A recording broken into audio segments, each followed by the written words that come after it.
All right. Yeah. Okay, let's make a difference. Yeah. Hello, everybody.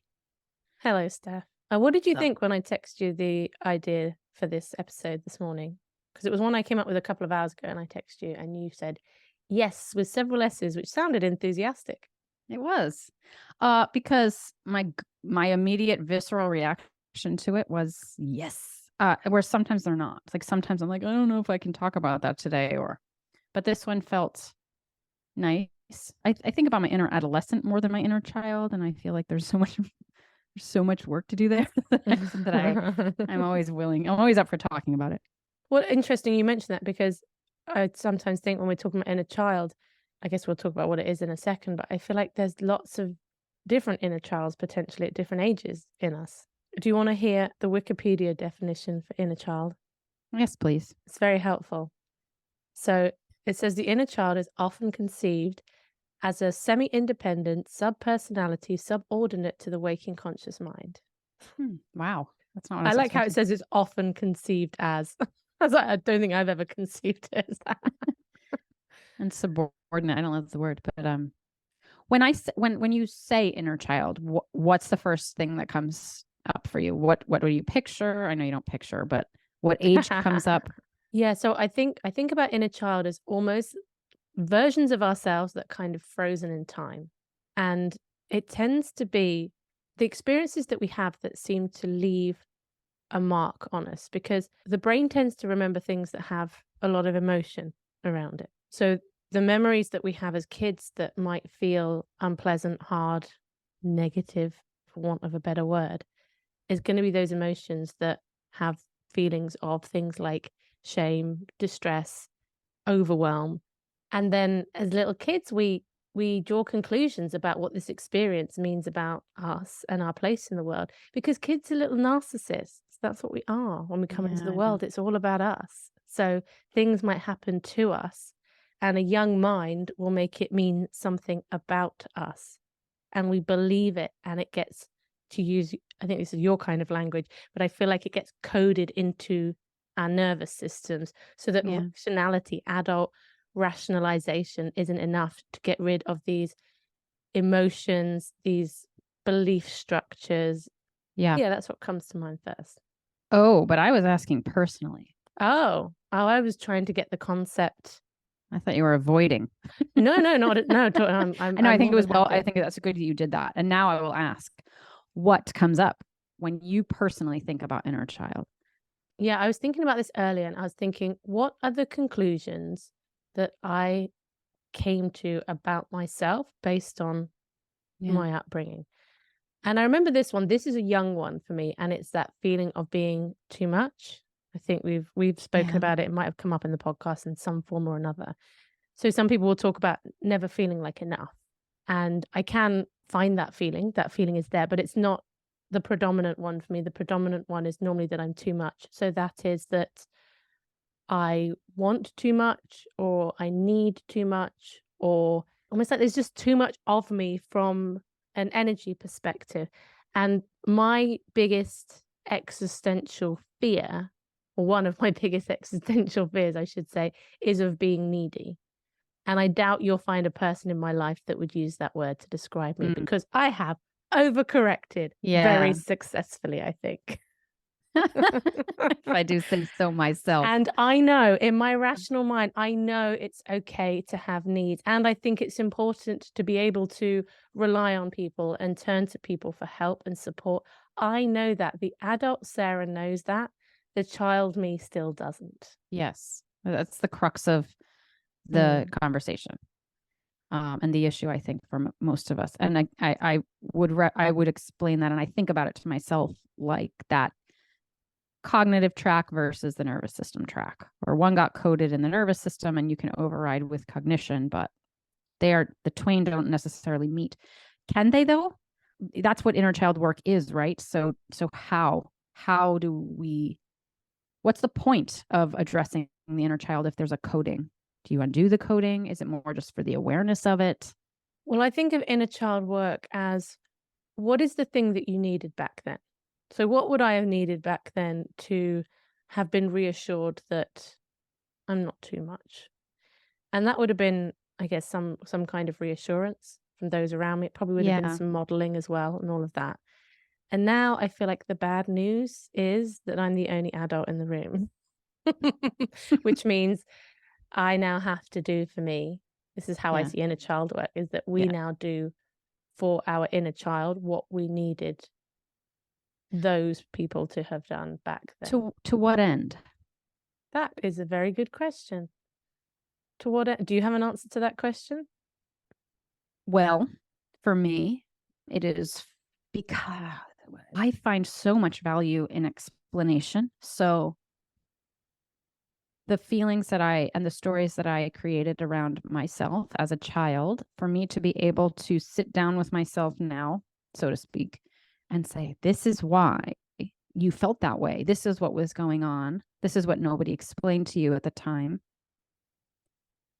is so reassuring to me that it gives me a sense of comfort and safety now, which is essentially what I'm looking for. To what end? Comfort and safety. Because when I experience those stories as an adult, it feels dangerous and it feels scary. And I can get lost in those emotions. And I won't, for me not to understand why I'm feeling them is very difficult. So when I can make sense of them and see them in context, even though it's intellectual, it affects my nervous system. It affects the way that I feel presently. And I think that is, so essentially what I'm saying is, I don't think that coding goes away from doing the inner child work. I think I thought at one time it would, and maybe it still will. I don't know, but it hasn't.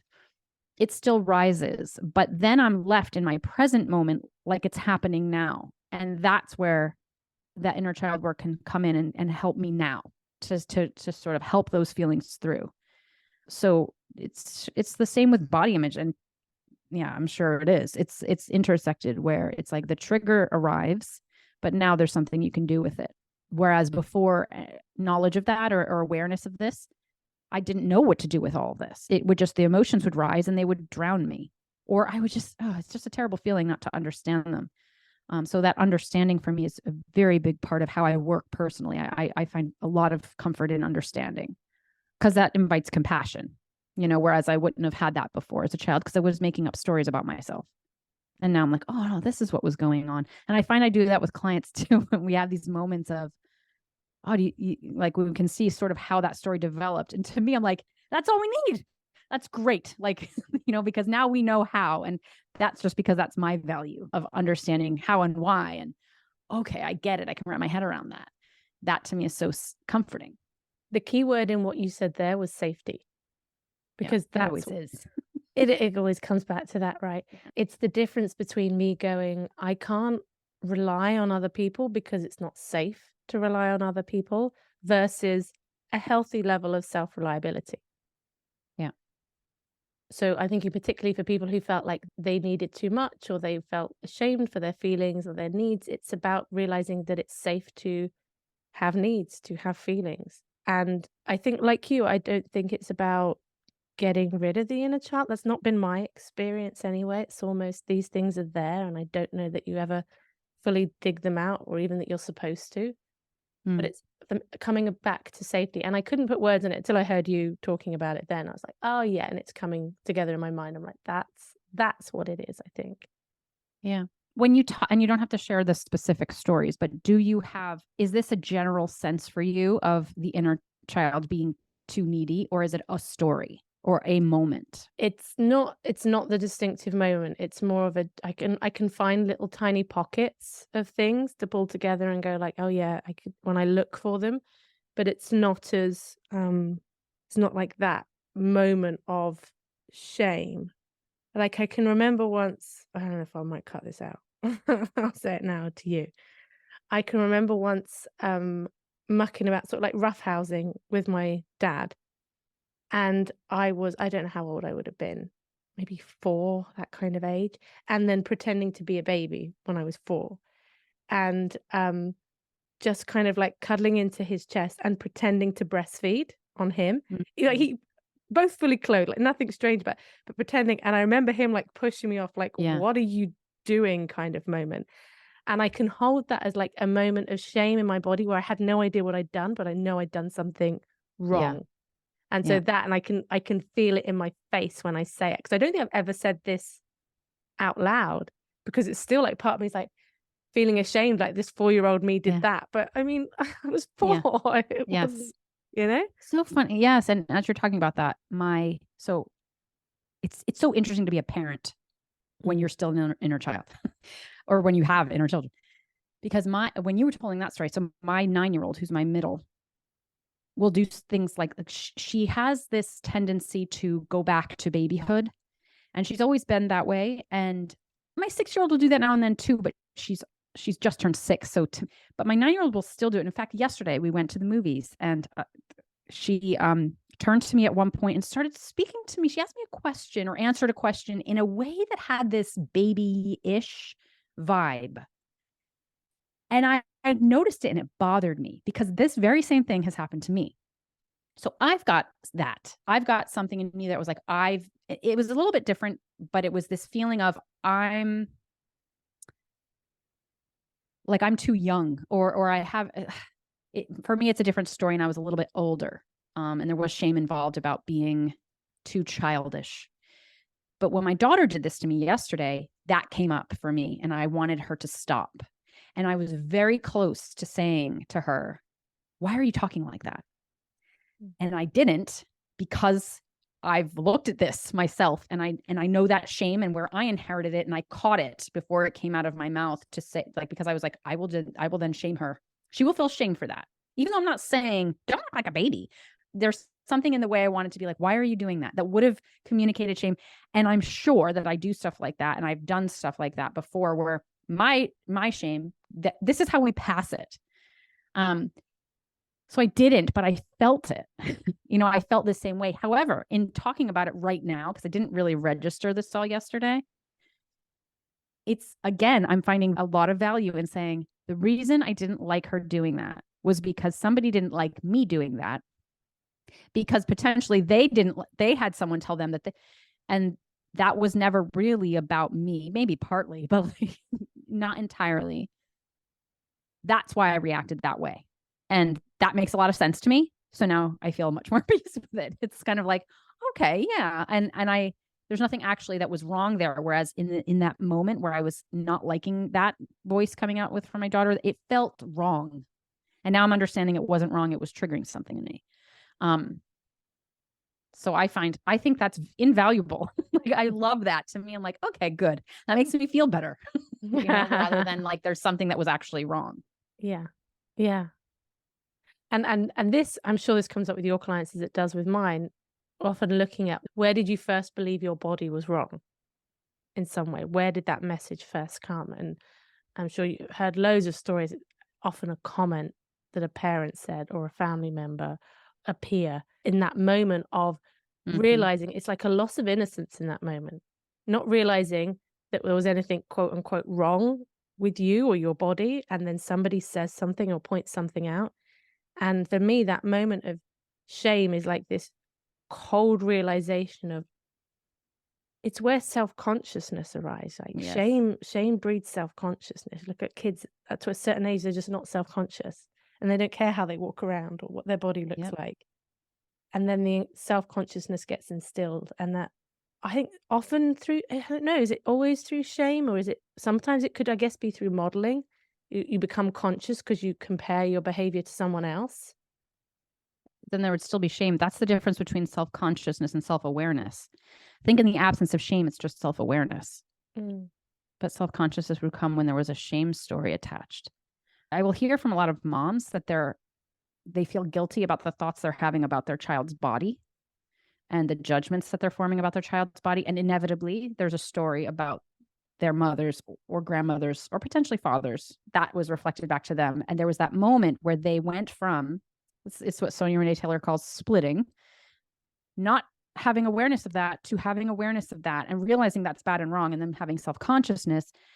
And then it becoming later this feeling of, I never want to be caught unaware again.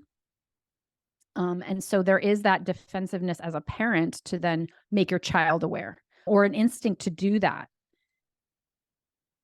Again, because of your own inner child stuff. And I think that to forgive yourself for the thoughts you have, because number one, they're also conditioned.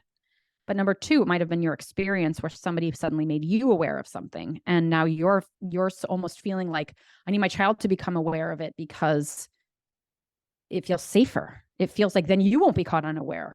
But also the cognitive mind understanding, but that might hurt them. And I don't want to repeat that mistake. It's a conflict right then and there. How old were you when you first started restricting? Restricting? Mm. I remember walking with a friend at 10 years old, going on a walk, and her telling me that her mom went on a diet and us deciding we would go on a diet. So I must have, I think to some degree at that point, but not really until I was about 14 or 15. And what preceded that decision at that time, or how that? Because I don't know if I can't remember. Maybe we have had this conversation way back when. I don't remember what it was. So it was the summer between my freshman and sophomore year of high school. It was literally in the summertime. And I remember being in my bedroom, putting on this outfit, this back to school outfit. It was right before school started. And it was this plaid mini skirt and a bodysuit because it was the 90s. And my neighbor, who I babysat for her kids, I must have come outside to ask my mom a question because my parents and the neighborhood people were like outside. And I put the outfit on and I came outside to ask my mom a question. And the neighbor said to me, "Wow, you've lost weight," which I didn't know I had.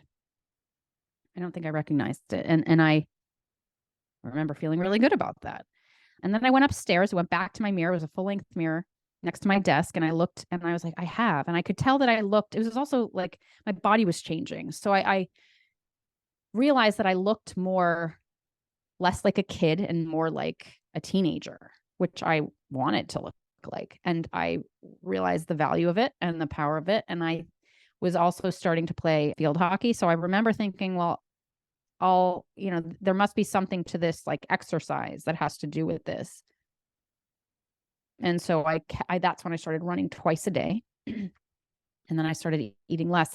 However, the restriction, that was more of that direct body thing. But at the same time, my friends who had been that was my support system, had also started dating. Like this was around the time that everybody started getting boyfriends. And I wasn't ready for that. Again, more childlike. And I felt very upset about it. And I remember feeling really lonely that summer because everyone was hanging out with their boyfriends now instead of with the friend groups. I mean, we still hung out, but something was changing. And I remember feeling very upset about that change and threatened by it and lonely and not ready. And so I started dating restriction, essentially. Like it became my companion. And it was me and the calorie counting and the running. And that was what my life started to center around, just like my friends' lives started to center around their boyfriends. And I remember that being a big driver. Like it was that feeling of loneliness was a big driver for that time. Yeah. Just thinking, I guess, of inner child, you have said yours feels more like adolescent, the inner child that is the loudest, shall we say. Mm. If you talk about body shame, can you remember the first time you felt shame about your body, or any early memories of that that come to mind? A few. Three in particular. One was, I must have been 8 and I was ice skating, and my friend told my other friend behind my back that I was fat, which I look back and I wasn't, but I was just not tiny. Like I wasn't petite. They were both very petite and I never was petite. And I remember that. And I remember that my mom, I said, I don't want to go back to ice skating. I don't want to wear the outfit. I was humiliated by that. I remember that was the first time I probably flooded. Mm-hmm. I can still feel that. I still feel resistance about like, I don't want to go back to that ice rink. How old were you then? Sorry. 8. I remember a time in 8th grade was I was 13 when my mother put her hand on my stomach and told me I needed to watch this being the contact made with my stomach, my lower stomach. And the other one was in 5th grade. So I was 10 and we were walking in line through the hallways of a classroom, and these 2 boys behind me were talking about my butt. They were saying they liked my butt, but they were saying they liked it because it was big. And I remember feeling extraordinarily vulnerable in that moment. Really like objectified and also insulted, because at that time, big butts were not in. Mm-hmm. Yeah, those 3 times I'll think about still. It's funny because when I think about them, I have compassion for her. The her of then, my inner child, it feels very much like someone different than me. Like when I see her, I feel like she's someone I would want to take care of. But in the moment, I felt wrong. I didn't have that perspective of the difference. Same with the adolescence. I feel so much compassion for my inner adolescent that I couldn't, in the time, I just had nothing of that in the moment. Whereas now I feel a lot of softness for her, but I can't find that softness in present day still. Like there's something about the reflection and seeing your inner child as someone separate almost from you. At least this is how I feel about it.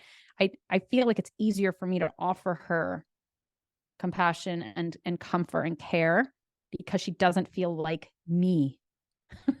She does, but she doesn't. And there's something about the I that's very difficult to generate the compassion around. Not very difficult anymore. I find it easier now, but to separate oneself from yourself, I think that's where that's what inner child work is helpful for, that because you can see yourself as someone rather than as feeling like yourself. When you were describing those events, you did, I'm just curious from a somatic perspective, you did quite a bit of throat clearing. Did I? Yeah, I might actually let you leave a minute. Yeah. Just little ones as well. When you were talking, I thought it was interesting because then once you finished describing them and you carried on talking, I was like, there's no more throat clearing going on. It's interesting. I don't know what to make of it. Unless I was trying to, push down something, or since that's the first thing I said, that's probably what it is. Yeah.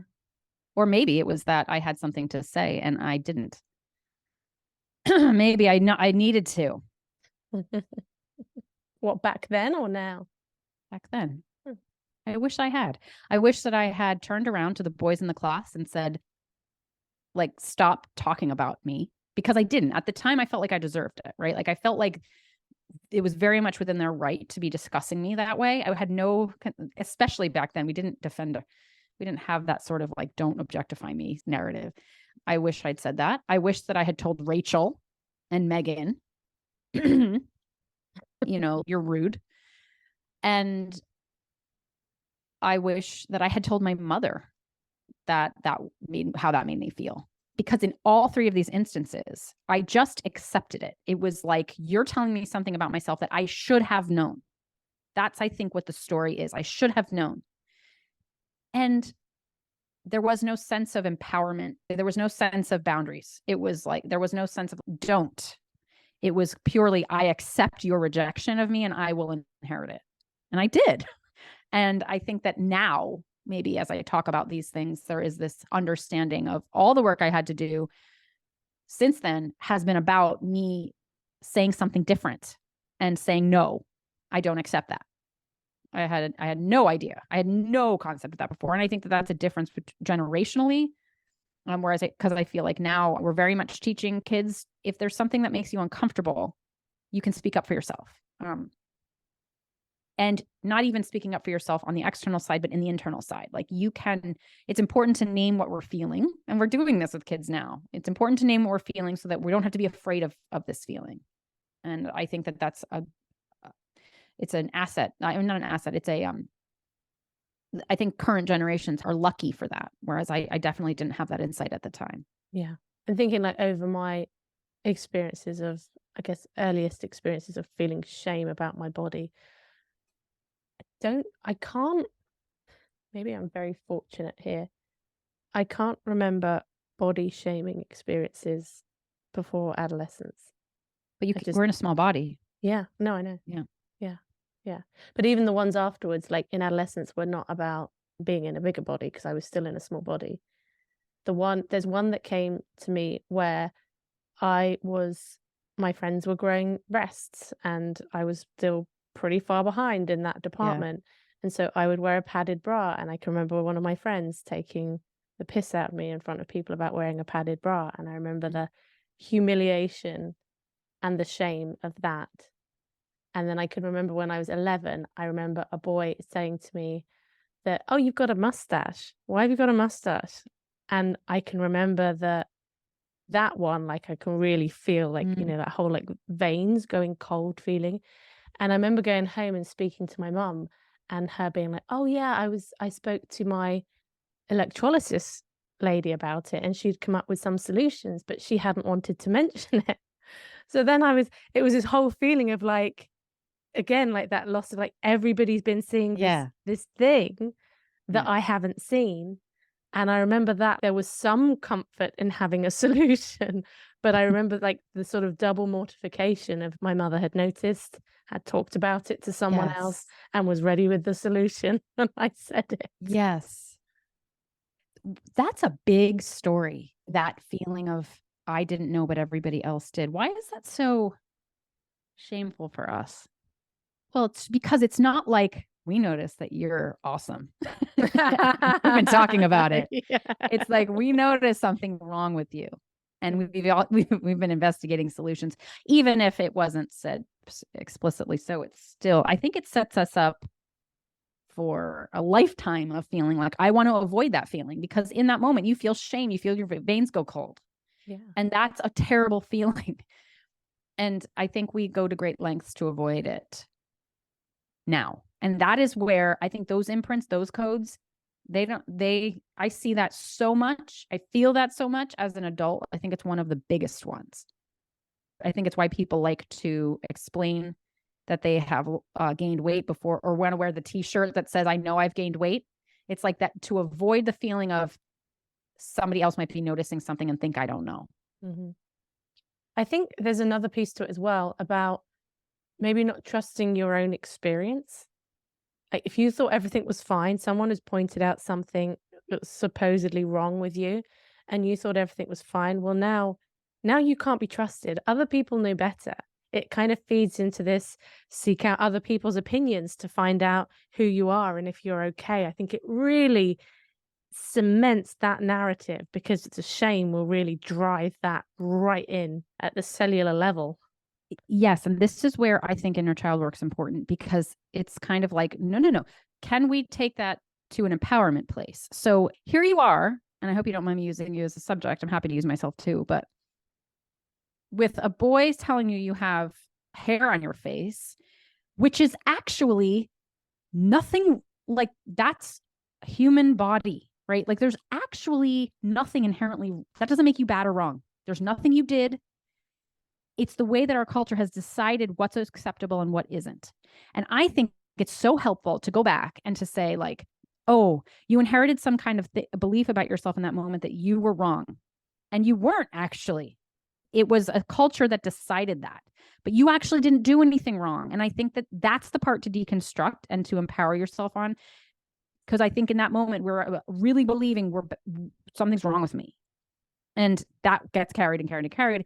And it's like, oh, there never really was. It was that I had hair on my face and we've decided that females shouldn't have that.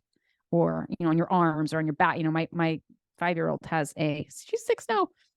She has, hair on her like back. And my oldest daughter's like, why does Elise have some hair on her back? I'm like, because bodies grow hair. Like some bodies have more hair than others. But we've just decided what's okay and what isn't. And I think to clarify that as the adult and be able to offer the perspective that says there was never anything wrong with you I don't think that's like a one and done. I don't think it's like, oh, I see that now. And now I've uncoded it. It's like we need to keep putting that over it. We need to keep putting the onus on the actual issue, which was cultural expectations, not on you. And over again to keep doing that. And I think that's what empowerment is. Same as being able to say, I want to turn around and tell those boys to stop looking at me and to stop commenting me and excuse me, but you can walk in front of me and I'll walk behind you.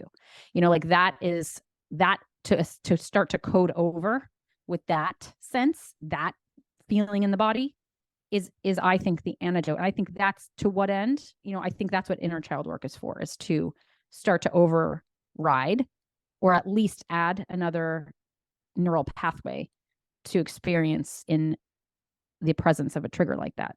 So then what are the ways that people can do inner child work? How do you conceptualize that in the methodologies? I think it comes through in stories. So when we are talking about themes in our lives or experiences or feelings, inevitably stories come up. Very often from childhood or adolescence. I mean, I think this is where a lot of those stories are from. rarely will I actually hear, well, sometimes it's in the 20s, but it's typically the stories. And when the story comes up, it's like slowing down the story and asking questions about the story and finding the beliefs and the codes that got imprinted at that time and naming them. Of course, I'm going to say naming them. I think that the awareness that these stories exist and where they came from, and also going into how this feels physically and where it's showing up in your present day, which is typically that's getting told through the story, because you're talking about usually something present and then the story comes up. So connecting those present stories to the past stories and seeing where those threads connect is, to me, the first place to start looking and creating awareness around that. I think something that has really helped for me is in the self-talk. So I will talk, I'm not necessarily thinking in the moment in a child, but I will talk directly to myself from myself. So I will use my name in the third person.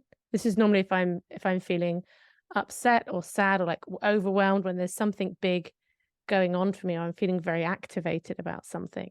So I'll say it to myself, go like, Sarah, it's okay. And I'll put my hand, I'm doing it here, like you can see this, but I'll put my hand on my chest and I put that pressure there. And it's a real allyship. It's like there is something, there's a solid part of me that's here as well, even though it's not about suppressing the inner child or even completely trying to rationalize anything away, because that part doesn't feel very rational, but it is that solidity. So I will call myself sweetheart, and I'll only do this in a moment when I'm upset. And it sounds quite strange, but I will say these things to myself and I'll be like, it's okay. And I even say, I know this hurts. I know you're disappointed. And it's me talking to me. And this is probably how far, I'm just trying to think how far back I can trace doing this. Maybe only 4 years, 3 or 4 years or something like that. I'm not even quite sure how I started doing it. I think it was a way of really trying to find some compassion. And compassion doesn't have to be for the whole of me. It's just like there's a part that's hurting, and I have compassion for pain. Just as an overarching idea and attitude and philosophy, when anybody is in pain, I feel compassion for someone being in pain. Even if they've quote unquote brought it on themselves, I still have that response. So I can get in touch with just the part that's in pain and have compassion for the pained part, as opposed to all of me when I might be frustrated with other parts of me, so there's something for me about parts, talking to parts and building up of the nurturing. In transactional analysis psychotherapy, we talk about sort of nurturing parent, building up that nurturing side. Well, yeah. I do this too. So this is a tool that I talk about all the time and I use, but I don't know that I have words that go with it. I have self-talk, but in a moment where I am feeling, especially like when I listen to music from adolescence in particular, I get so I have such a visceral reaction to the point where I can't listen to those songs in front of my family. It's a joke. Mike thinks I'm like, he's like, you're so strange. I won't listen to certain songs in his presence because I feel like he doesn't belong there. And my kids too. I'm like, that's mine. That's mine. There's something that comes up in me very much.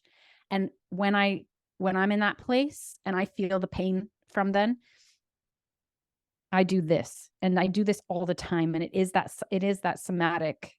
Do you want to just describe what you're doing for the listeners? I'm sorry. Hand to chest. It's a hand across the sternum.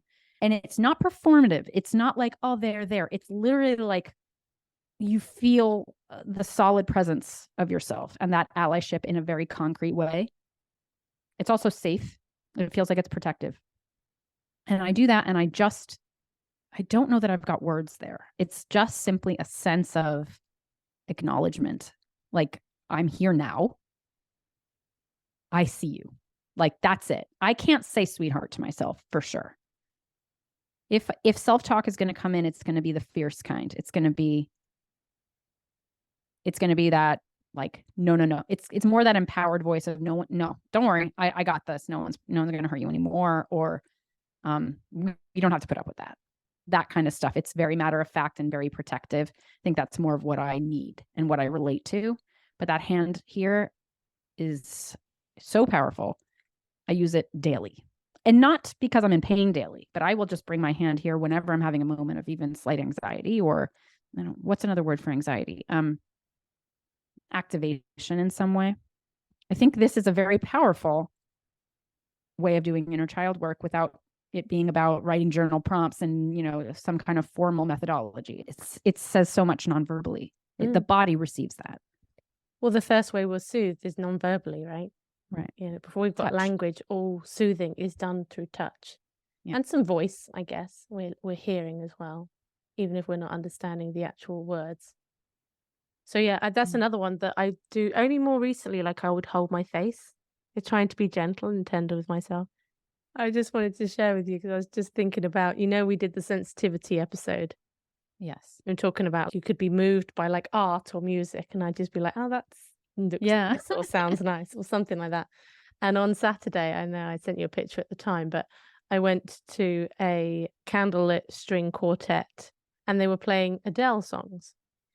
Now, I have no emotional connection to any Adele song whatsoever. They just haven't really featured in my life. I like Adele, but her music just hasn't particularly resonated with me. But there was something about the setting of the candlelight and the string quartet and the melodies and sitting there. And I really felt like this swell of emotion in me when I was listening to it. And for me, I'm very conscious that, so we're recording this. I mean, this is the end of July. And this is the last episode we're recording before I go to India.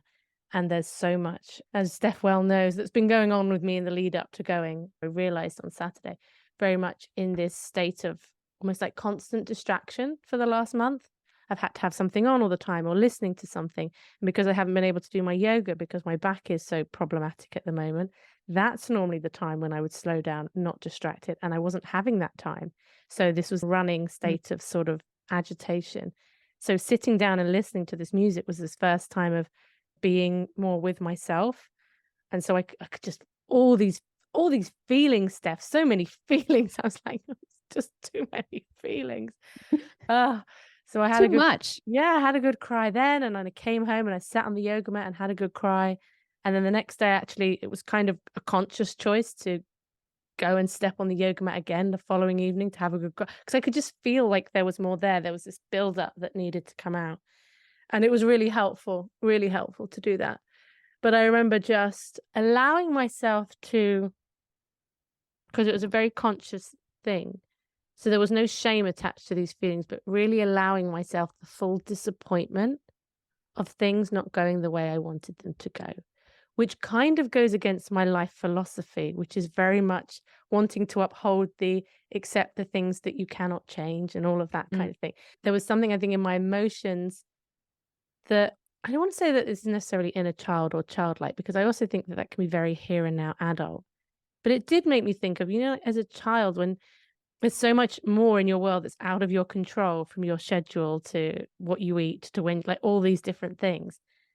And that feeling of disappointment when things don't work out the way you want, because of the magnitude and the build up when it came out, it felt big.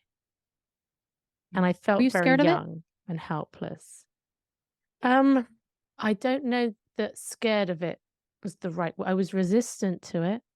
And resistance, I guess, is often about fear. When you dig into resistance, I wasn't conscious that, and the word, it didn't quite resonate, being scared of it. It just it sort of went against how I wanted to be. Like, I wanted to get to peace and acceptance too fast. Yeah. Right. So I hadn't really allowed this grief. Once I realized that I hadn't allowed it and it was coming up, I much more consciously moved into it. When I felt myself crying at the candlelit Adele string quartet, I thought, I can't wait to get home because I'm going to have a really good cry when I get home. And I was ready for it. And so I moved towards it when I realized, because I just had this idea in my mind of how I just wanted to go with the flow, and just, if I can't, I can't, and that's okay. And I realized I was causing myself more pain by resisting, but not really realizing that I needed to go through the grief. The grief. I think that's an important point, because our adult selves may have different values, different knowledge, different philosophies than our child self.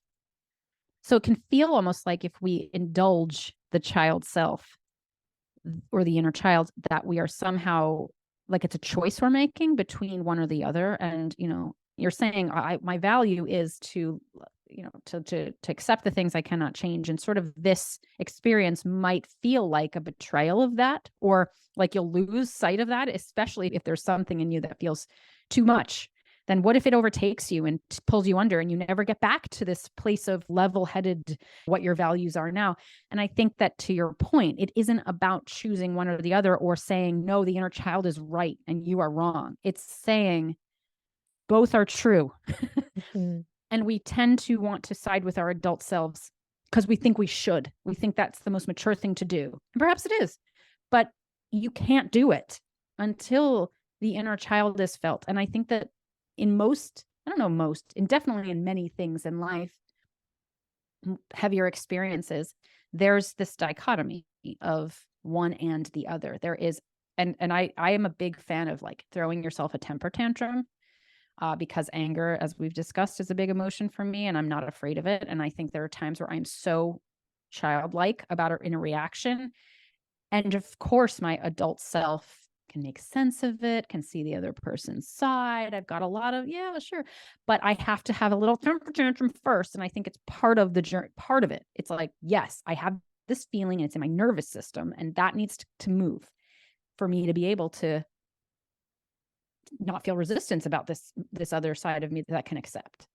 Yeah. And we aren't doing that. I think we're, for lack of a better word, tend to be afraid of the inner child experience because there's stories attached to it. There's stories that if this starts, it won't ever stop. It's bottomless because I'm too much, because I'm not good enough. I'm actually bad. And if people see this, if I indulge this side, it's like unleashing Pandora's box. It's like the shadows of us. We've spent a long time trying to rationalize and move past and pull the bootstraps up. And yet I don't think this part can fully exist without acknowledgement and validation and expression of the inner child side. And I guess being able to identify your inner child, what's in there, for me anyway, is really helpful, in as much as we live in a world where the logical and the rational tends to be upheld as the ideal, to be more like this. And there are reasons why there's a lot of benefits to having access to that. But what it means for me, and maybe for other people listening as well, is that when I am irrational, as in like not able to access the rational part, and my emotions feel so big and it's not what I want, shame can come with that. But when I get zen, like I can keep a solid part of me that's just allowing these emotions to be, because the adult part of me is not beating up on the child for having these feelings. Right. Then just for me, it just makes it a lot easier to accept the very complex business of existing as a human being on this planet. I'm getting more clarity on it. as then everything falls apart. I'm like, oh shoot, I have all this other work to do. I wasn't even looking over here. This is maybe out of left field, but one of the ways that I like to think about body image actually is to imagine that your body itself is a version of your inner child. I had a post that talked about looking at your body as an innocent bystander that doesn't know, that's just trying to do its best and show up for you every day, and it doesn't know what you want it to be. I found that because I had always considered my body to be this fierce competitor of mine, like it was my enemy and also my equal in that, right? And potentially even an oppressor. Like I was maybe giving it a superiority, like it had power over me. And then I started to think about my body as the opposite, almost the opposite idea. Like it was someone who had no idea. And I think about that like as my inner child was too. And that's how I see her and my inner adolescent. Like they just didn't even, those poor things. And I can call them sweethearts, but not me. But like they didn't know. They were doing their best too. And when I can think of my body like that, when I first started to think of my body like that, it invited that sense of compassion for it rather than resistance. It was like, oh my gosh, I'm so sorry. Like I have been treating you like my enemy instead of. Body's innocent, right? Your body's innocent. It's just all been a terrible misunderstanding, Stef. Terrible misunderstanding. Absolutely. We project on the body because we don't know what else to do with it. Yeah. On that note, I will bye to you and little Sarah. And you and little Stef, or teenage Stef. Yeah. And you. Did you ever watch Paula and Carol? No. Well, somebody out there did. And somebody's like, yes. And at the end, they would say, or was that a different show? They would say, goodbye, Nora and Jane and Hannah and Caroline. And they would name all the names. Well, Wasn't that goodbye, Nora like the and Jane. Waltons or something? No, I don't know them. I'd say goodbye to all the people. Yeah. Bye, everyone. Bye, all the people. See you next time. See you next time. All right, I have to pee.